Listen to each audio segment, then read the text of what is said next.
অনেকে রোজা রাখে কিন্তু নামাজ পড়ে না, তাদের সম্পর্কে কি বলবেন? রোজা রাখে কিন্তু নামাজ পড়ে না, এদের সম্পর্কে বলবো তারা লুঙ্গি খুলে পাগড়ি বাঁধছে।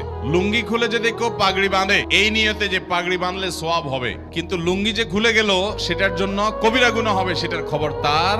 ঠিক একইভাবে রমজানের রোজা রাখলে সওয়াব হবে, ফরজ আদায় হবে, কিন্তু এর চাইতে বড় ফরজ হলো 5 ওয়াক্ত নামাজ।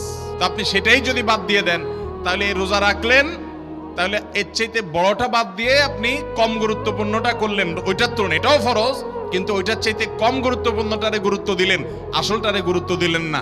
আপনি পাগড়ি পরার গুরুত্ব বুঝলেন কিন্তু লুঙ্গি পরার গুরুত্বটা বুঝলেন না। নামাজের গুরুত্ব বুঝার তৌফিক দান করুন।